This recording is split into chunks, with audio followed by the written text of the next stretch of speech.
Hey, what is up, all people? I was gonna say, new viewers, but yeah, you viewers out there. Um, I am now here to give you a NXT Takeover review for May 29th, 2014, the day before, 2 days before I graduated high school. Um, I just now have the chance to review it. I've been very busy with high school graduations and all that stuff, so I'm gonna give you the video now. And we're gonna start off with the pre-show. So this is like a big pay-per-view for WWE. Huge pay-per-view, actually. Let me just get the stuff going. Oh, here he is. So let's start off with the pre-show. And we have Renee Young, Paul Heyman, and Christian on commentary. Not on the panel. Um, and I actually forgot to write who's on commentary, I think. No, I didn't. But Paul Heyman mentioned how Brock Lesnar conquered the streak at WrestleMania. Gotta keep that fresh. He mentioned how he's looking for new, up-and-coming Paul Heyman guys. Stuff. So we got a Tyler Breeze video package and a Sami Zayn video package showing how their careers leading up to the number one contenders match later on in the show. You had Cesaro come on the panel for a bit, talk about how he made Sami Zayn, talk about how he never gives up, how he made, and how how just kind of promotes Sami Zayn a little bit. CG Parker throughout this was in the crowd. He was holding up a sign about recycling. I don't remember what it said, but he was. And Bret Hart and Ric Flair give their thoughts on the NXT Women's Championship match. Since Natalia, because they're going to be in the corner of Natalia and Charlotte. Bret Hart in Natalia's corner and Ric Flair in Charlotte's corner. And they talk about how both the divas are going to win. Bret Hart talks about how a Flair never beats a Hart, because he mentioned how he beat Ric Flair for the WWF Championship. That's the World Wrestling Federation at the time. And yeah,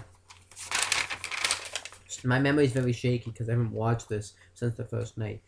Then Adrian Neville does his video package. They promote him. Michael Cole interviews Tyson Kidd and Natalia. This was good stuff. Talked about how all the stuff they had to go through.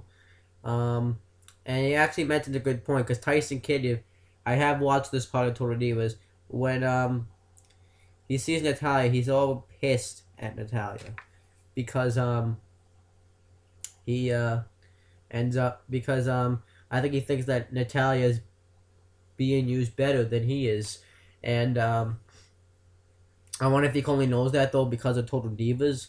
But he also feels like, and he says that, I guess, that he had the opportunity, but he doesn't want to be used because of the show.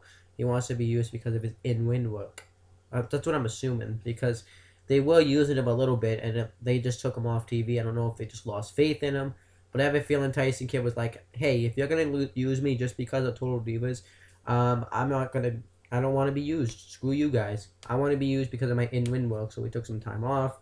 All that. Talked about the knee surgery he had, and how he had this epic comeback. And he says that will he support his wife if she wins, but he doesn't.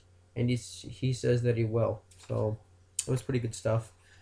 Adam Rose arrives at the building. He comes out with his posse. Now then the actual show starts. We get William Regal, Byron Saxton, and Tom Phillips on commentary. NXT Takeover video package. It shows everyone that's ever been on NXT, I think. I don't remember what it actually showed. It looked good, though. We got Adam Rose versus Camacho. It was a pretty simple match. Camacho dominates pretty much the whole match with big boots, Simone drops, and all that stuff. Then Adam Rose hits makes his comeback and does the headlock driver that Roman, like the Dirty Deeds moves that Dean Ambrose does, and gets the victory. And then we got the Ascension. That's Connor and Victor, defending their NXT Tag Team Championships against Elo, Cal, and Kalisto. This match was pretty good. They Aldo Cal Kalisto did Hurricanrana's to them on the outside, and then they went to dive on him, and the Ascension countered into uppercuts, and then they covered him, and then they dominated Kalisto throughout the whole match. They took him and they like threw him against the ropes. That was cool, and then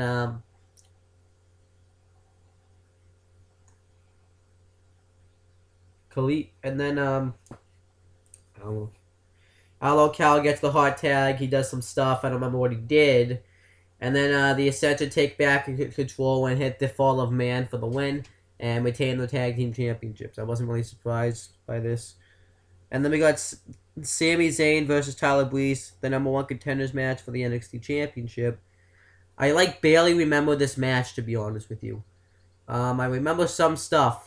I remember it was a great match, but I don't remember anything they did because I haven't watched it. I probably maybe should have rewatched the show before I did this review, but I really need to do this review. I honestly do not remember anything in this match because I haven't seen it in a while. I remember Tyler Breeze gave him what Sami Zayn what looked like to be a low blow and then the beauty shot for the win. That's the only thing I remember. So I'm sorry if I forget everything. I remember the match was great though. I was really interested in it. I just don't remember what happened. I probably would go back and rewatch this match though. But Tyler Breeze became #1 contender. I thought actually Sami Zayn was gonna win. So he talked about how he always comes this close and stuff, but no. And then Rusev and Lana come out and cut a promo about the Russians, how they are up in the main roster now. And then Mojo Rawley comes out and says that in America we don't get hype, we stay hype. And he goes after Rusev. Rusev kicks him in the skull, beats the shit out of him, hits the camel clutch, and then he brings him up to the stage and does it again. Predictable stuff.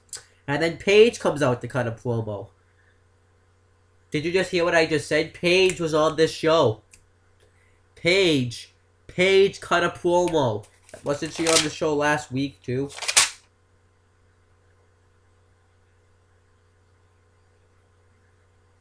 I have last week's notes. Yeah, she fought Tamina Snuka last week, and this week she came out to cut a promo. The funny thing is, JBL stripped Paige of the NXT Women's Championship because she was going to be on the road all the time and couldn't defend the championship. Isn't it funny how the night he did that, she was on the show wrestling? And then 2 weeks, and then yet again, last week she fought Tamina Snuka. Now this week she was on the show cutting a promo. So you're really gonna tell me that she couldn't defend that NXT Women's Championship? That's just a bunch of bullshit, guys. They gotta get your head out of your fucking asses. You guys are meatheads. The winners. But yeah, she just talked about how great it is to be the NXT Women's Champion and stuff. I just remember, yeah. So I guess, yeah. But so then we got Charlotte with her father Ric Flair inside versus Natalya with her uncle Bret the Hitman Hart inside and the NXT Women's Championship Finals tournament. Great match. They really took it to each other. Great chain wrestling. I remember Natalya ended up getting the sharpshooter in. Charlotte had Natalya's head wrapped up against her leg and started bouncing her head off the mat. And then she did the figure four. Natalya countered it. And then Natalya tried to do the figure four. Charlotte countered it. She did the sharpshooter. And then Charlotte wins with the bow down move. And then they all shake hands and stuff after. It was pretty good stuff. So then we got Adrian Neville defending the NXT Championship against Tyson Kidd. Great match. Some spots I remember was when Tyson Kidd went to do that powerbomb sunset flip move on him. Adrian Neville flipped and did a sit-down powerbomb for him. That was awesome. Tyson Kidd did the veteran's leg sweep off the second rope. That was sick. And then eventually Adrian Neville wins with the A-Rod, or the Red Arrow, for the win and retains the title. And then he goes to shake Tyson's hand afterwards and he walks off. So I don't know if that's a heel turn or not. Like I said, the review's not the best, but I only watched it once. I wanted to get this review up, but I only watched it once. So that's pretty much it, guys. Later on tonight, maybe I'll do my TNA review. I don't really feel like it though. I'm not gonna do the. Fuck it. I'm not doing TNA review. Fuck it.